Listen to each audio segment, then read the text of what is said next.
heaven and hell, the God and the devil. Oh, I do bring up some philosophical points to start my videos off sometimes, don't I? Anyway, that kind of is the theme of tonight's story. And another one is one that I often ask myself. What would you do to safeguard your loved ones? What would you do? Would you do a deal with the devil? What deal would you do? I've thought about this a lot, to be honest. I really have. And it's something that I honestly cannot answer. Yeah, you have to believe in the devil in the first place, but that is besides the point. You can still ask yourself this philosophical question. So, that's something for you to think about as you're listening to this story, and it's thematically connected to what's going on. So, listen to it. Hope you enjoy it. Then at the end, in the comment section, let's have a good chat about what this could all mean. Anyway, without further ado, here we go with I made a deal with the devil.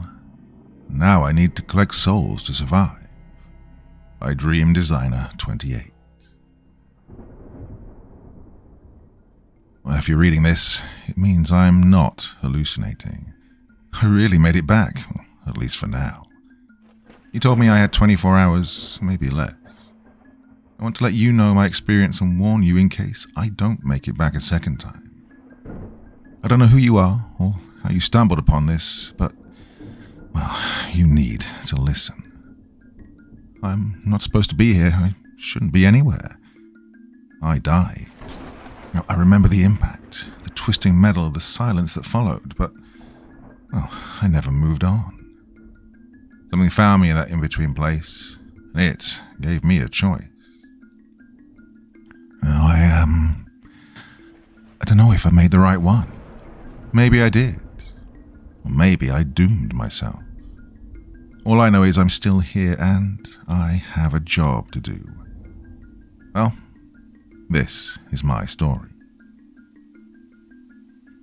I don't remember much about the crash, but apparently I died. I was having an out-of-body experience floating next to the wreckage, watching my lifeless body. Before I could register what was happening, someone appeared in front of me. He was tall, well-dressed, somewhat skinny, with red skin, black hair, and horns curling from his head. I froze, my breath catching in my throat. What are you? The figure smiled, an effortless, almost amused expression. Me?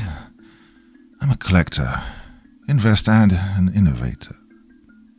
He paused. I can tell you and I are going to be good friends, he added with a sinister smile. There's something about the way he spoke, calm, measured, too confident, that made my stomach twist. I gasped. Are you the devil? Am I going to hell? His golden eyes gleamed with something unreadable. Not quite, my friend. His voice was warm, almost inviting. I am the Archdemon Mephistopheles, and I'm here to help you. Help me? Yeah, right. A demon appearing at the exact moment of my death, offering help? No, this was a trick. This was where it all fell apart. Hell, damnation, eternal suffering. I swallowed hard. Help me how? You want my soul? Well, Mephisto chuckled, stepping closer, just enough for me to see the faint glow of embers swirling in his pupils. We demons get a bad rep, you know. But, well, some of it is true. I can grant wishes, I can bring you back to life, so you can live happily ever after with your wife and daughter. It was too good to be true. My mind screamed, trap. But there was something in his voice. It felt convincing, comforting, like I was talking to an old friend. Was he hypnotizing me? Was my response even mine, or was my faith already determined? Why would you do that? I asked, my voice shaking. I mean, why help me? His smile deepened, but his eyes never changed. You have something I want, and He gestured grandly. Well, I'm a sucker for a good deal. What? A deal? I mean, for what? My soul? My undying loyalty? Another laugh. Oh, no. Nothing so dramatic. I like to be fair with my trades. All I need from you is to collect a handful of souls for me. 16 to be exact.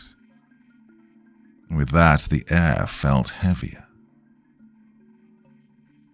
What? My voice cracked. You want me to kill for you?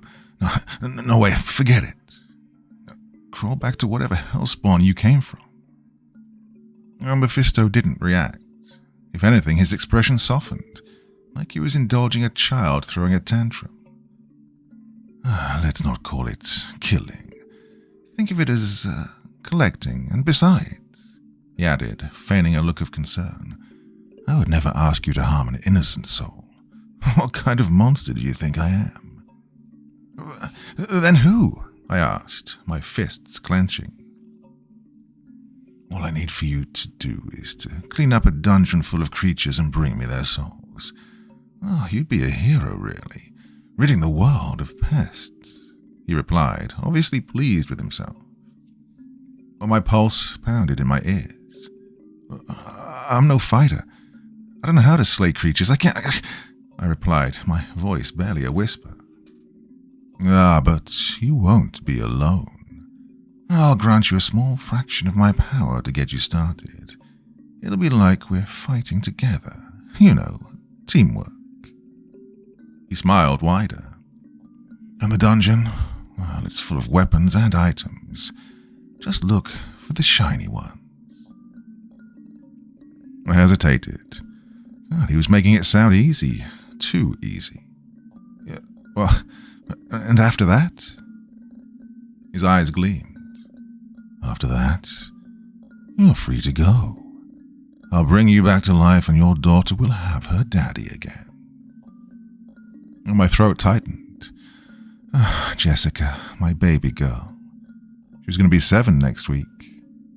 My wife, my love, my perfect life, everything I fought so hard to build, and right when I had it, ripped away in an instant. I mean, I'd done everything right. I worked hard, built a home, stayed out of trouble. Yet here I was, staring at my own corpse while this thing stood there offering me a way out, to get back what I'd lost. Again, my hands clenched into fists, and I asked, will I ever have to see you again? Mephisto's grin widened, smooth as silk. Only if you want to. He extended a hand. So, do we have a deal? I stared at him, at the wreckage, at my own lifeless body. God, it wasn't fair. I deserved another chance. Anger engulfed my thoughts, and with a determined voice I said, okay, get me my life back, before shaking his hand and sealing my fate. Mephisto smiled, his sharp teeth glinting. Good choice. I don't remember closing my eyes. One moment I was shaking his hand, the next I was here. I was standing in a hallway. It stretched endlessly in both directions, dimly lit by an eerie reddish-orange glow that seemed to seep from the very walls. The air was thick, like I was breathing through syrup, and it reeked of sulfur and decay. The stench of the dungeon clung to my throat and made me want to puke. My limbs aching, my mind foggy, I fell on my knees. The floor was cold and dusty. I felt bugs start to crawl up my legs. I was about to pass out. This was it. God, what was I thinking, making a deal with a hellspawn? Then I felt it. For a second, something pulsed inside me. An unnatural heat crawled through my skin, seeping into my veins, into my bones. Oh, it was Mephisto's power, and it felt good. It felt amazing. My senses sharpened. The air no longer strangled me. The filth, the stench, the crawling instincts, they were nothing now. But already I could feel it fading. The power was bleeding away, slow but steady. I had to move, fast. I turned, expecting to see Mephisto standing there, watching, waiting. But I was alone.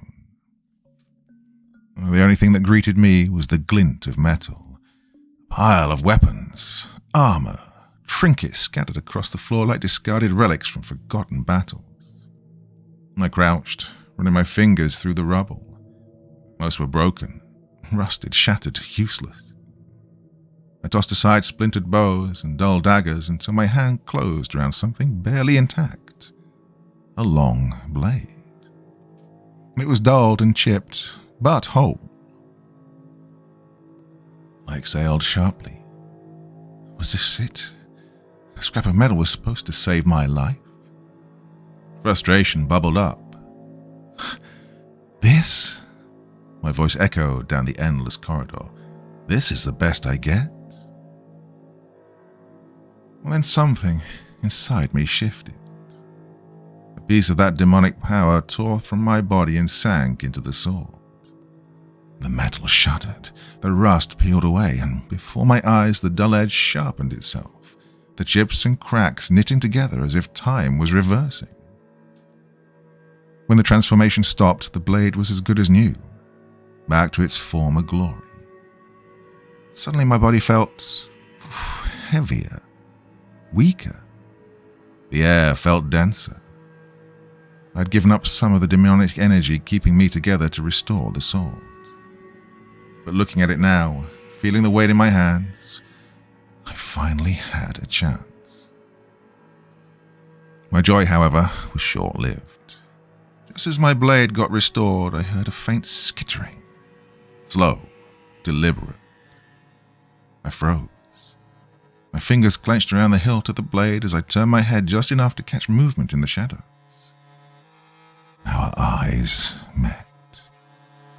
Oh, it was huge.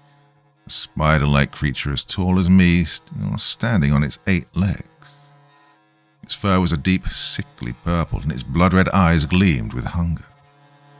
Etched into its back was a pentagram, burned into its flesh like some kind of cursed mark.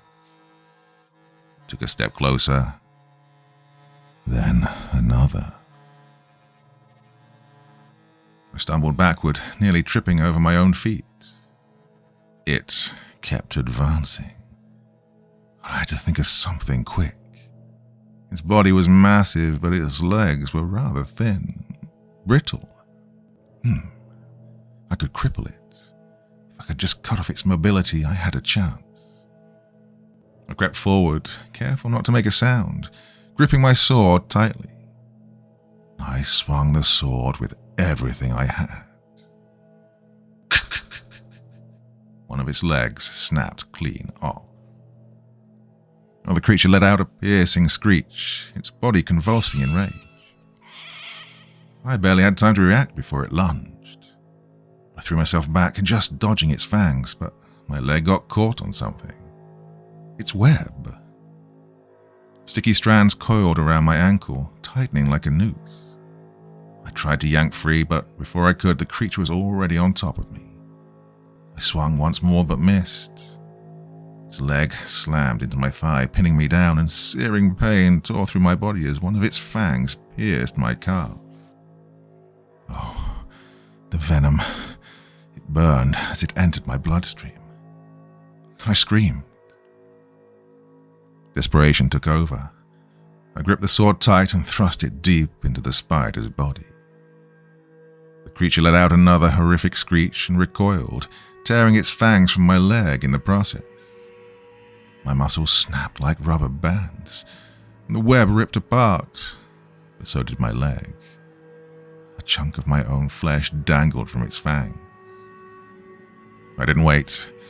I forced myself up and ran. Oh, each step was agony. The pain was unimaginable. Bones grinding together, blood gushing down my ankle. But I didn't stop. No, I found a crack in the wall, barely wide enough to squeeze into. I threw myself inside and collapsed, panting, trembling. The spider thrashed outside. Oh, it scraped against the stone, but it couldn't reach me. I was safe. But the pain was too much. I couldn't take it anymore. I went into shock and fainted. I woke up to silence. I searched for scars but found none. My leg was all healed up. No torn muscle, no exposed flesh, just smooth, unscarred skin. Yet something was wrong. The air felt heavier, my limbs weaker. Well, the demonic power inside me, the one keeping me alive, had now faded even more. My time here was running out, and I had to act fast. I grabbed my blade and crawled out of my hiding place, heart pounding, my body still aching. The dungeon was different now, no longer just one endless corridor. Now there were turns, rooms, paths, twisting tunnels. I moved carefully, scanning every shadow, every flicker of movement. I needed to find something smaller, something weaker, something I could actually kill. You can imagine the excitement I felt when I finally saw it. A rat-like creature, barely larger than a dog, and it hadn't noticed me yet. So I crept closer, preparing to attack. And that's when I felt it. A sharp cutting pain on my right side. Unbeknownst to me, as I was stalking my prey, something else was stalking me. I turned slowly, saw a group of 3 skeletons, silent, expressionless, and armed. I tried to defend myself, but it was no use. They'd stabbed me in my liver and my body went into shock. I could barely move my arms. They swung again, piercing my gut, and a third time piercing my chest. I fell back, the room turning dark. I was bleeding out. In the distance, I heard a roar, and it was coming closer. My vision gave out. Everything went dark, but I was still conscious, barely. I heard screams and a tussle. I heard bones breaking. Were they mine? Or of the skeletons? I don't know. Well, that's as far as I remember before fainting again. I don't know how long I was out, but when I opened my eyes, all I saw was black. Absolute suffocating darkness. I could hear drops of liquid dripping somewhere in the distance. Slowly. The air was dry, carrying a pungent stench of decay, yet it didn't have the same crushing weight as before. My body felt intact, healed, well, at least to an extent, enough to move. The demonic power Mephisto had given me was almost non-existent now, just a faint ember in the pit of my soul. And yet somehow I was still around and kicking, still breathing, still alive. I was sitting on something that creaked beneath my weight. A rocking chair? I pushed myself up only to immediately step onto something soft and damp. My foot sank slightly into it before I pulled back, my pulse quickening. I pressed forward, feeling my way through the pitch-black void. Oh, the space was vast. I couldn't find any walls. As I navigated blindly, my fingers brushed against broken fragments of wood. A shattered table? A chair? I couldn't tell. There were more of them, scattered all around. Then my hand found something else. Ooh, was that skin? I yanked my arm back instinctively, expecting to be attacked, but nothing happened. The thing didn't move. Heart pounding, I forced myself to reach out again, my fingers this time running over smooth, ice-cold skin. I felt a body, but there was no head. Whatever this thing was, it was long dead. Where the hell was I? I needed to find a way out, and fast. But as I took another step, my foot caught on something, and I collapsed forward. A sharp clattering sound echoed through the space as I landed on something solid, something hard. God, I knew that sound. Warily, I reached down and traced the shape with my hand. Skulls. Jaws. Long, brittle bones. Piles of them. A cold shudder ran down my spine. Was I in the skeleton's lair? The same creatures that had nearly killed me before? No. This was different. These weren't animated soldiers. These were just remains, leftovers. Leftovers from something much worse. Before I could react, though, something grabbed me. something big. A massive arm wrapped around my torso, lifting me effortlessly from the ground. I gasped as a deep, raspy voice murmured, "You're hurt, dear. You need your medicine." The voice was wrong, distorted. It was a mix between the voice of a woman and a growl of a wild beast. I was carried through the darkness, cradled in a grip far too strong for me to break. My body was still weak, my blade was gone. I had no way to fight back. I was at the mercy of this thing. She set me down gently. I was back on that rocking chair. And then something in her hand flickered. A dull red glow. It wasn't bright, but it was enough for me to finally see my captor. Oh, she was massive, easily 7, maybe 8 feet tall. Long, black, unkempt hair hung over her face. Her limbs were unnaturally long and meaty, her fingers ending in black, jagged nails. She was wearing an old white gown, riddled with holes. But really, it was her face that made my stomach twist. The skin, it didn't fit. It sagged loose and drooping as if it had melted and barely clung to the bone underneath. The excess flesh hung over one eye entirely, while the other barely peeked through the folds. She tilted her head slightly, the motion making the skin shift and stretch in unnatural ways. And then she smiled. Oh, her teeth were crooked, uneven, like shards of broken glass forced into a grin. "That's enough for now, dear," she whispered. "Soon you should feel much better." The amulet in her hand stopped glowing. Utter darkness surrounded us once more. I heard her footsteps retreating, fading into the void and leaving me by myself, and yet she was right. I was feeling better. The pain was dulling. Strength was returning to my limbs. Whatever the amulet was, it was healing me. Well, this pattern continued for what felt like an eternity. I would try and find an exit, but before I could even reach a wall, she'd find me. Every time, she would patiently drag me back to that old rocking chair and say, "Well, you're hurt, dear. Come back. Outside is dangerous, my child. Stay where it's safe." She never acted hostile, never raised her voice, never struck me.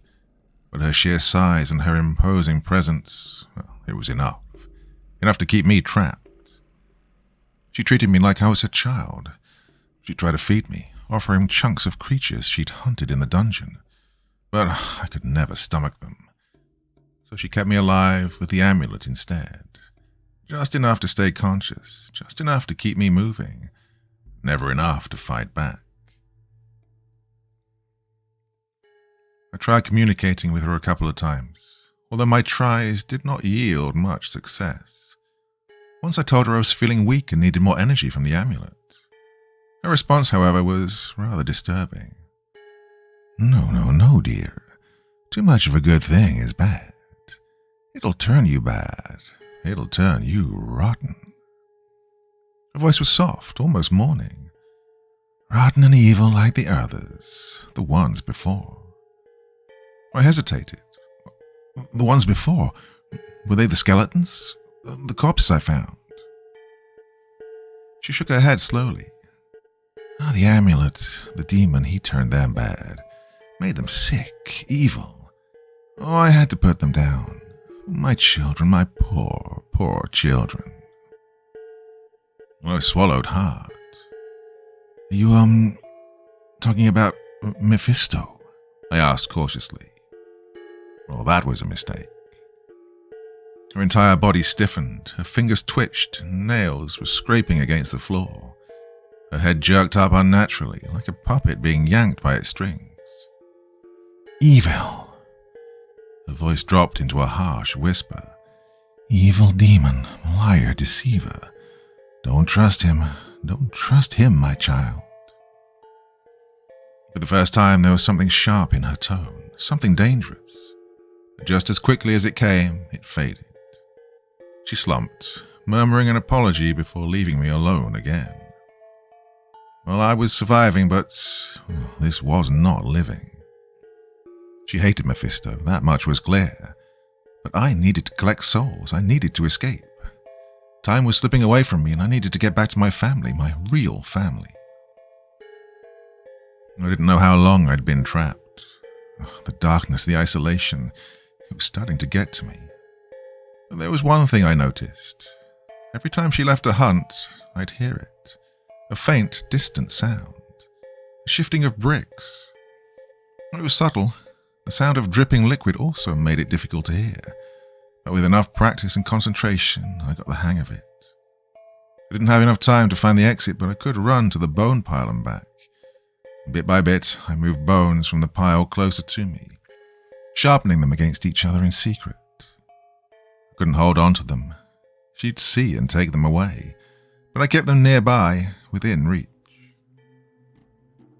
Oh, she wanted me to call her mother, so that's what I started calling her. Yeah, I had to play along. I pretended to love her, and I let her believe I was different from the others. But then, one day, I got careless. I'd finally finished sharpening my weapons.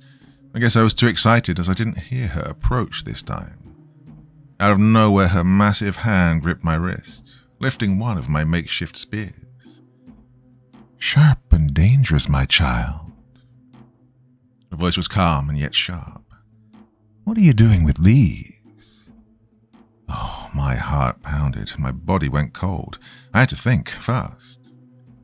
"Well, they're a gift, Mother," I said quickly, forcing warmth into my voice. "For you, so you can hunt these evil monsters easier."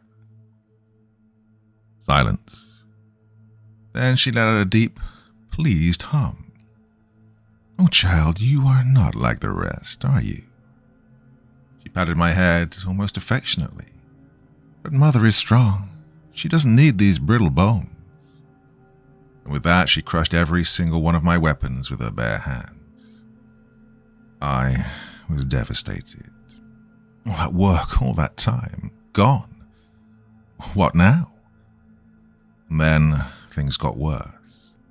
One day, as I sat in my rocking chair, she returned from her hunt, but she wasn't alone. With her was another body. She sat it down next to me, her loose, sagging face pulling into something that resembled a smile. "You have been such a good boy, dear," she said, "so I brought you a friend. What should we name him?" The Persian she had bought was no more than a corpse, freshly killed, judging by the heat that surrounded the body and by the smell of it.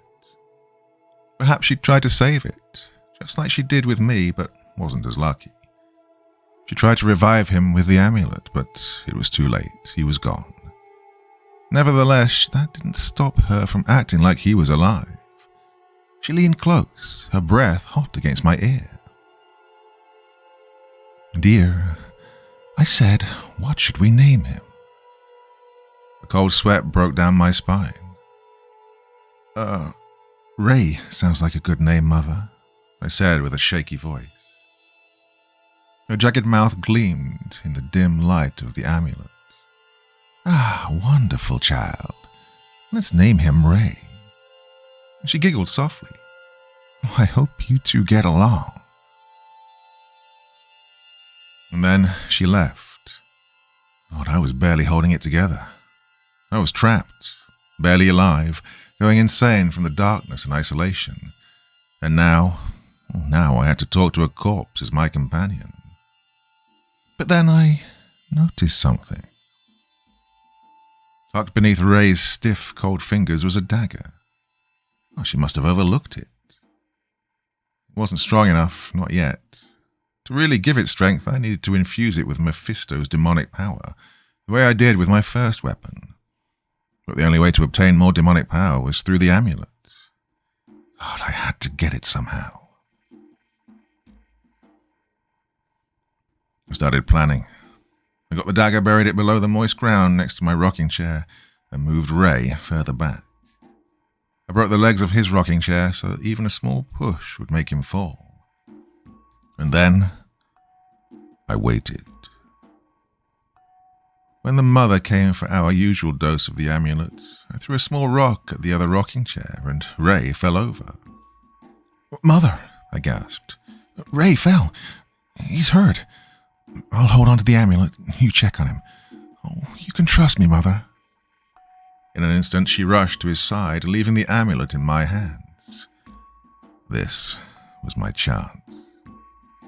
I dug out the dagger and clutched the amulet tight, letting its power surge through me. For the first time in a while, I felt Mephisto's power fusing with my own again. Well, it felt good. It felt amazing. It felt just like I did when I first entered the dungeon. It wasn't as subtle as I'd hoped, however. The dim glow turned into a blinding crimson light. The entire room lit up. For the first time, I saw everything clearly. The mother turned around, and in an instant she lunged at me, screaming, "No, child, don't. It will corrupt you. It'll make you undesirable." And she smacked the amulet from my hands. The light didn't fade, however. It was too late.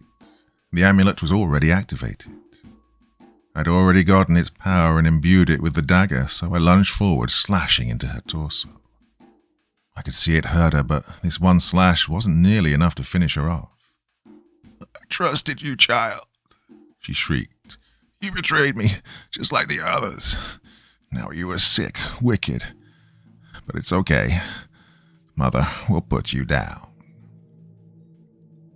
She lunged. Claws slashed across my side, sending me flying across the room. Blood filled my mouth, and some was dripping from my back and side. I'd never imagined she would be this powerful. Oh, as soon as I got up on my feet, she was already upon my face, her drooping skin even more unsettling now the eerie red glow of the amulet was making it clear. I managed to dodge her attack just in the nick of time and slashed at her ankles. She screamed in pain and lashed out. Sharp, talon-like nails slicing clean through my right arm, severing both flesh and bone. Before I could react, she'd hurled me across the room again.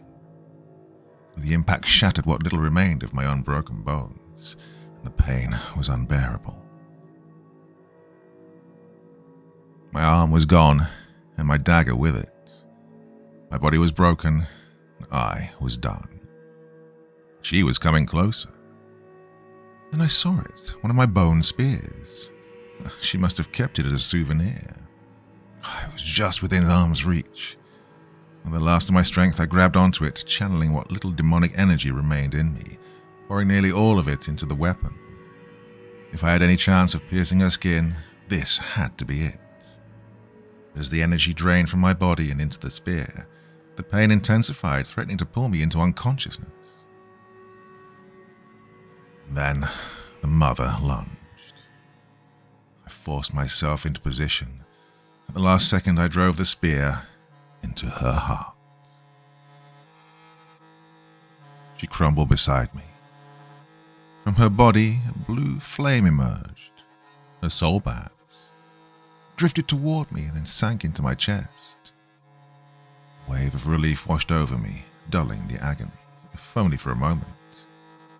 I collected my first soul. As I laid there, staring at the crooked ceiling bathed in the dim red glow of the amulet, I blinked and was met with a blinding white light. I felt warmth on my skin and felt hot, small pebbles beneath me. The air felt fresh and filled my lungs with vitality.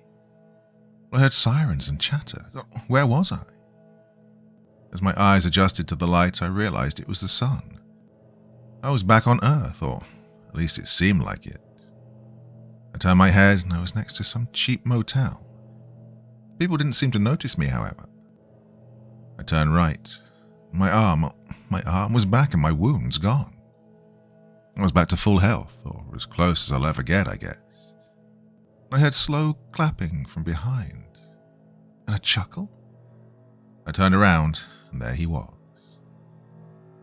"Bravo, bravo, I knew you could do it," said Mephisto, standing there with a wide smile.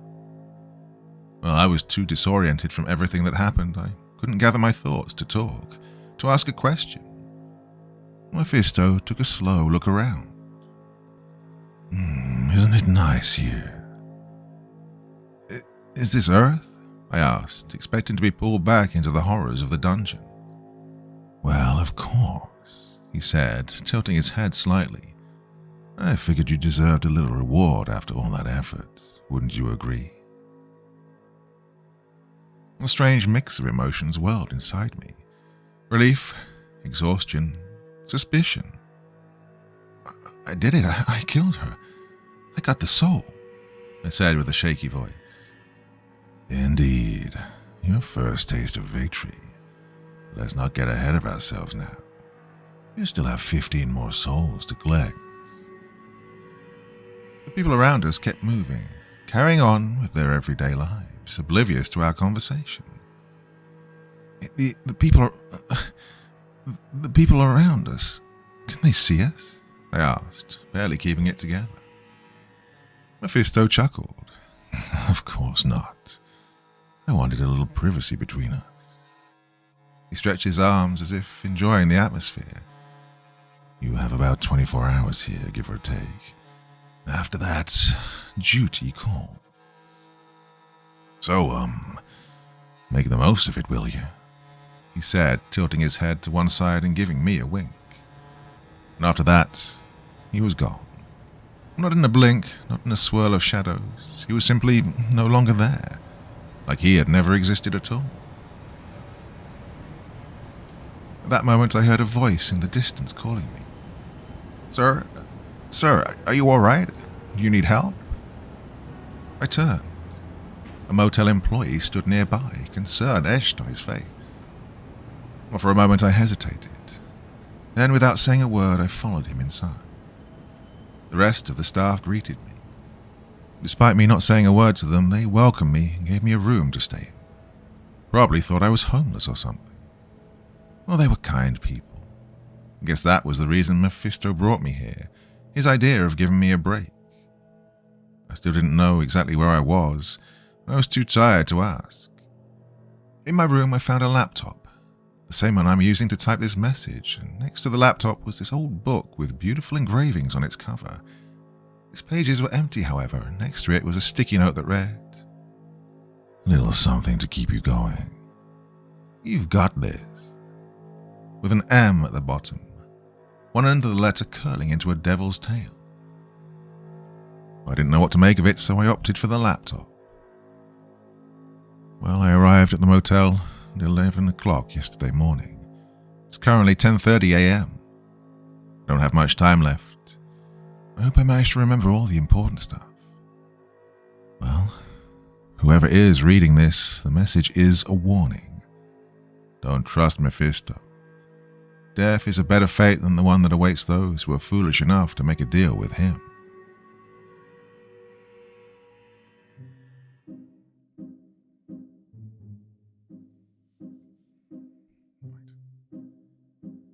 So yeah, sorry for hitting you with all that philosophical stuff at the start again. I don't know, just you can't really do a story about the devil and hell and everything without really getting into it, I think. So yes, forgive me, but yeah, it just seems like a good way of introducing stuff. So what did you think? That could be a 16-part story quite easily. Works quite well on its own, just as a one-off, I think.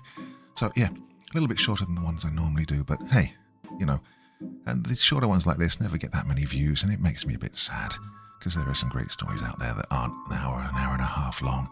So yes, that's why I'm doing this one now. Anyway, that's enough for your Sunday evening's entertainment. Beautiful weather here, finally.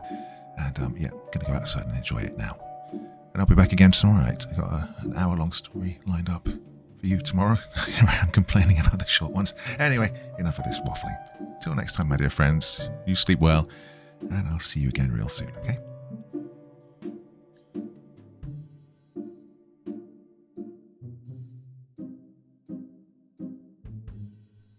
Thank you so much for taking the time to listen to this story today. Really means a lot to me and to the author of the story, of course. Well, if you want to know more about me, I'm pretty much everywhere on social media. You can find me on Facebook, Twitter, Instagram. You can download my music on SoundCloud. I've got a Patreon if you feel like. Throw me $1 or $2. Very much appreciated. And of course, on Reddit, I have a place where you can leave stories if you want me to read one that you've written. Well, hoping to see you all again very soon. Till then, sweet dreams. Bye-bye.